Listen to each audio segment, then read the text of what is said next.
All right. Last week, my brother told me that this truck was sitting on the front. It was a short bed, single cab, Silverado, like a 99, 2000, 2003 maybe. So my brother was telling me, hey, the truck that you're waiting for, it's already been in the back. But my in-laws came over. I couldn't come to the wrecking yard really quick. The truck hit the yard. It was in the front being processed. Well, it had been there for a month already. And then they sent it to the back. So I came today, Monday, and it's already crushed.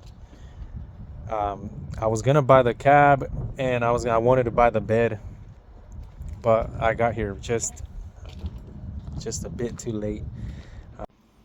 All right, I'm gonna pause this video really quick. I just want to thank you guys a lot for watching this video, subscribing to this channel, liking it, sharing it.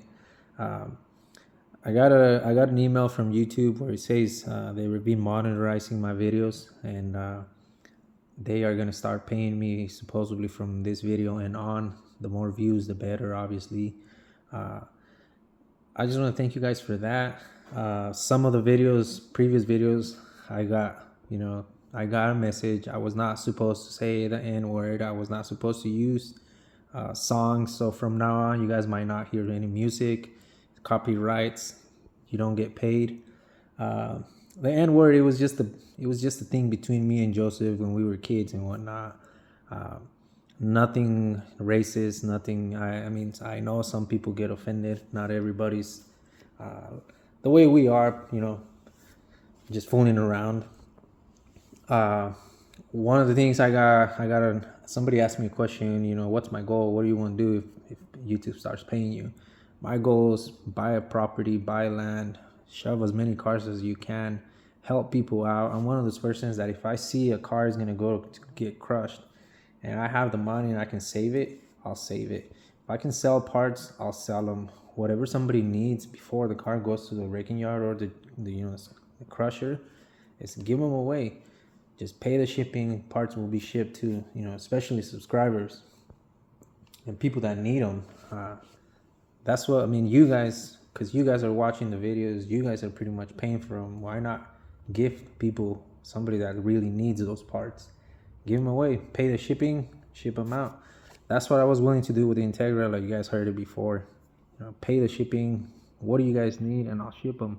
But the channel is growing. Not everybody, I guess, trusts me yet. But all I wanted was, I didn't want to get this car crushed. But I cannot have a lot of vehicles in my property. I don't want the county after me.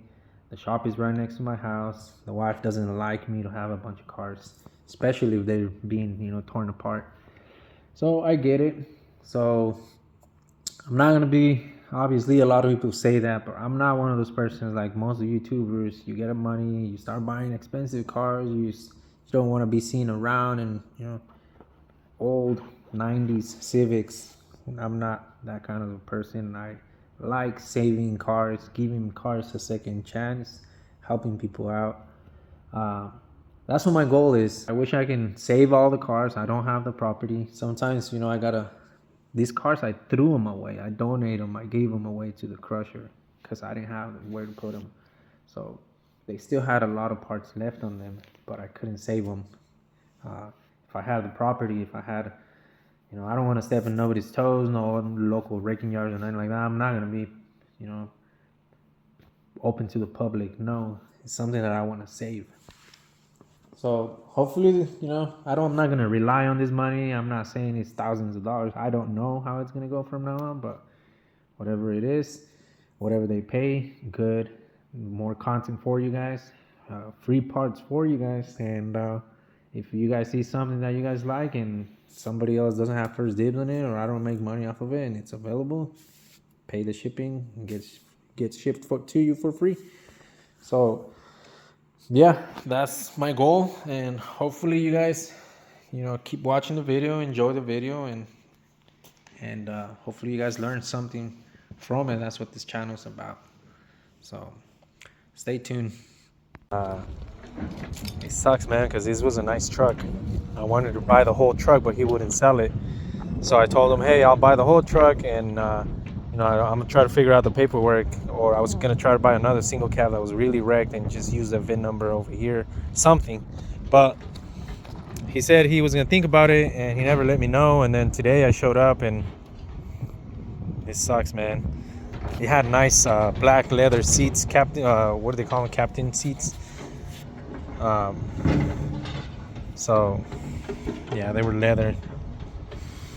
The seats were really nice too. I saw the truck on front, and I wanted to get the bed because the bed, you know, these are the side steps. They're really hard to find, and they're very popular. Even though this bed doesn't belong to this truck, I wanted to get the whole thing, but we're here too late.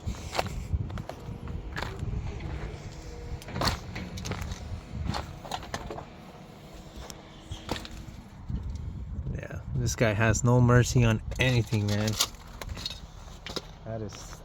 That's a shame. So that was it. That's the only thing we came for. Everything else is same old, same old.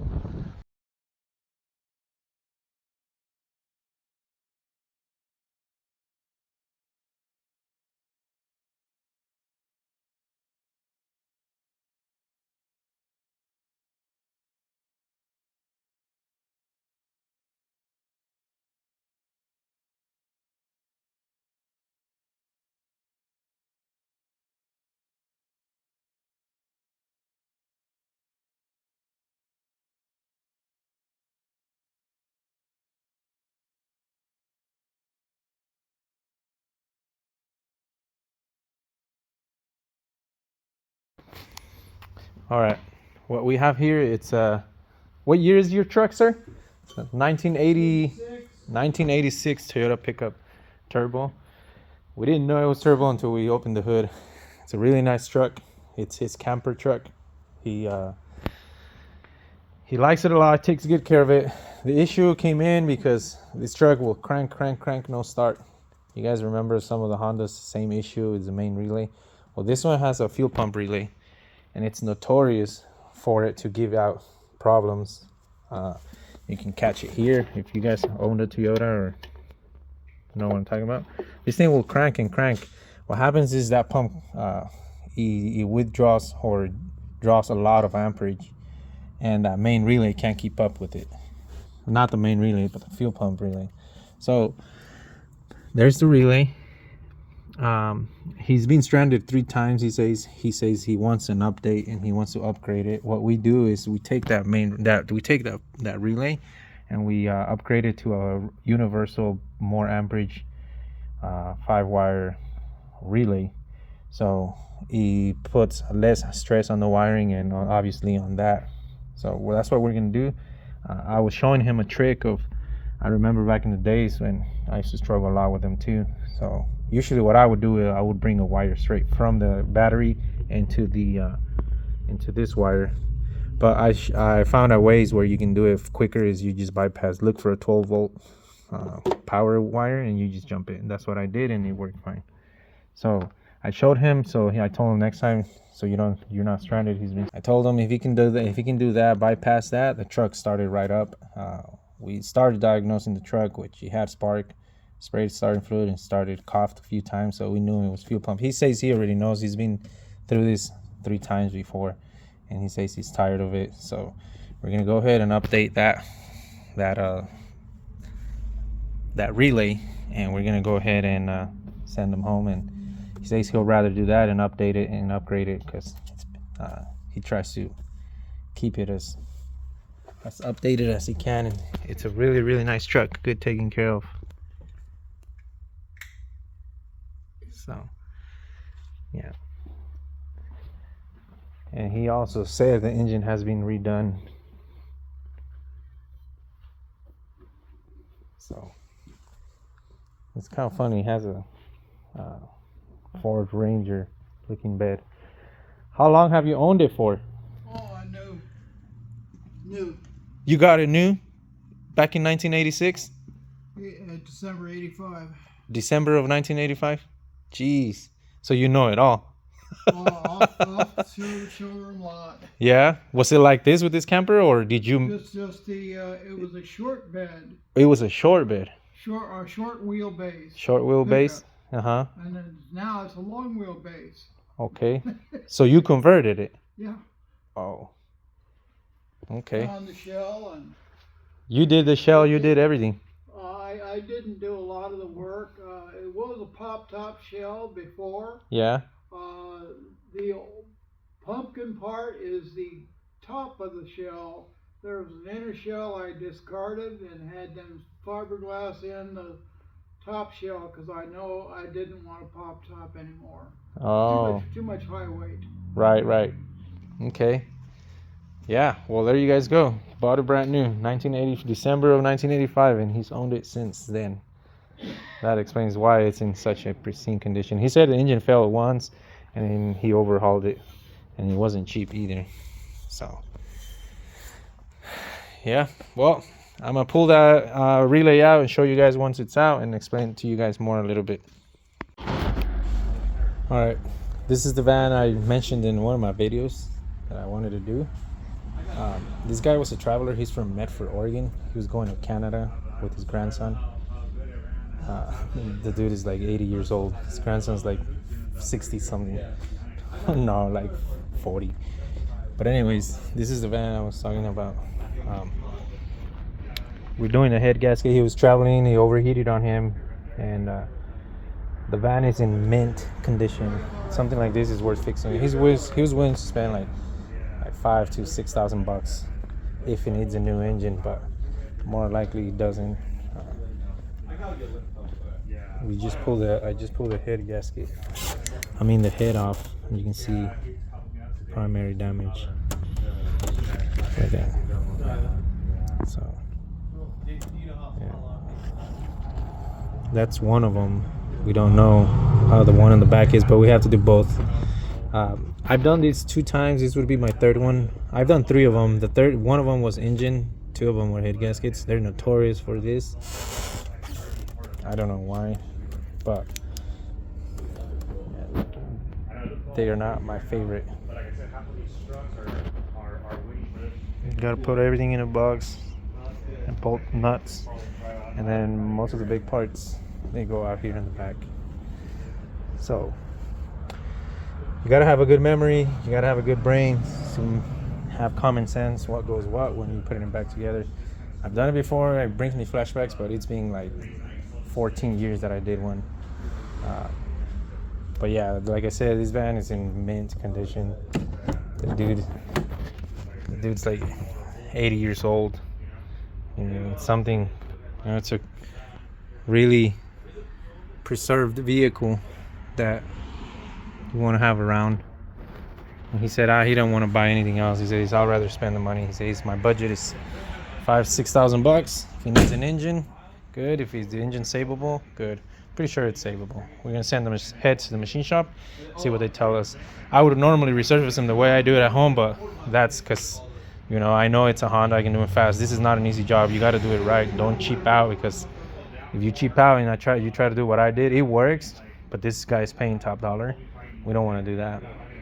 A Honda, you put it on. If not, take it out, go take it to the machine shop or get another head and call it a day. But this one costs for 22 hours, 18 to 20 hours. But they usually charge 2 hours over in case of bolt strips or anything. So, but yeah. ¿Cuál es el error?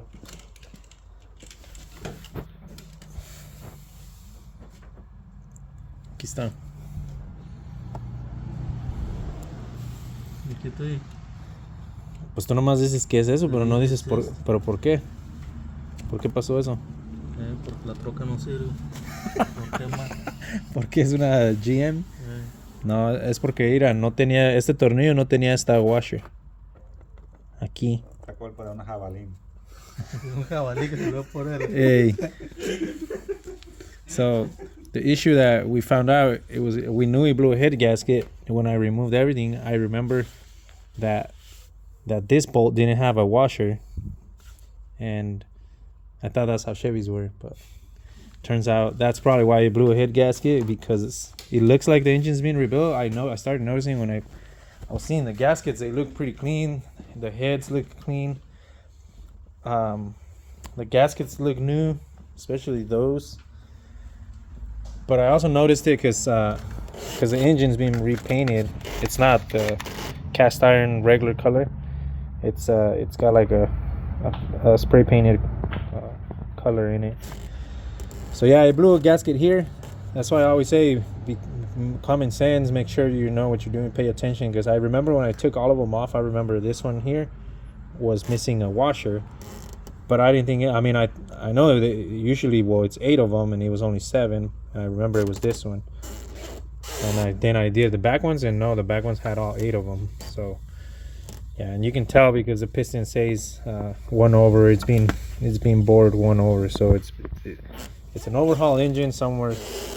I don't know who, but they forgot that, and the bolt backed out. I also remember that bolt it didn't take a lot of effort to break it loose, so it probably expanded and blew a head gasket.